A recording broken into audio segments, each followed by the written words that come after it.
Once again, the gun does not jam, as James Gunn has just delivered to us one of the funniest, most heartfelt, and just overall best episodes of Peacemaker we've seen, so let's talk about it. Now, the episode picks up right where the last one left off. Chris and Hardcore are in the Argus office, kind of realizing how messed up this world is, when the Hardcore from this universe comes in and sees her doppelganger.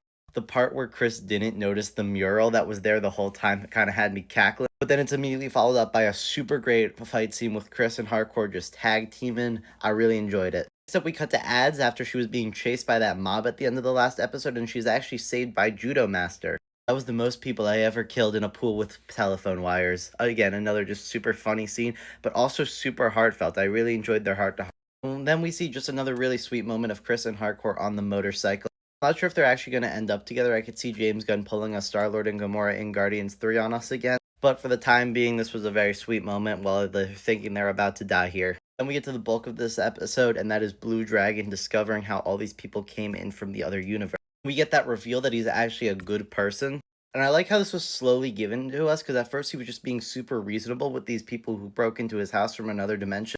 I was like, hey, he's not actually that bad aside from all the Nazi stuff. And then they reveal that he's actually not a Nazi in this universe. And he's like, yeah, I'm just doing the best I can in this world that I know is wrong. And he's like, I don't have the power to overthrow the government and change this whole world, so I'm just going to try to fight the murderers and kaijus I see right in front of me. And I was like, yeah, he really is kind of a good person. But then, of course, Vigilante has to come in and stab him, and I was feeling kind of sad then. But also, we were getting double Vigilante action, and that's just kind of peak cinema. We get right back to the super emotional stuff, proving just how great James Gunn is at balancing humor and emotion, as we see Peacemaker watch his brother die right in front of him for the second time, and he flashbacks to him killing his brother, his dad, Rick Flag, and him sort of come to this realization that it's not the fault of one universe or another, it's all his fault of all the bad things that happened to him. As he's almost dragged back through the door with a needle drop, as the whole team's just running and fighting their way back out, was really just kind of tragic.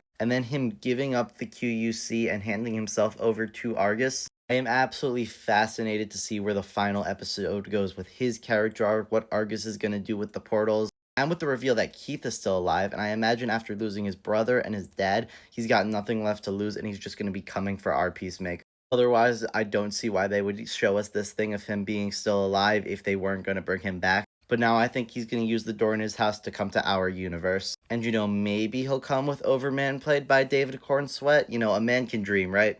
But those are just my thoughts. Let me know yours in the comments. What did you think of this episode? And don't forget to follow for my coverage of the finale next week.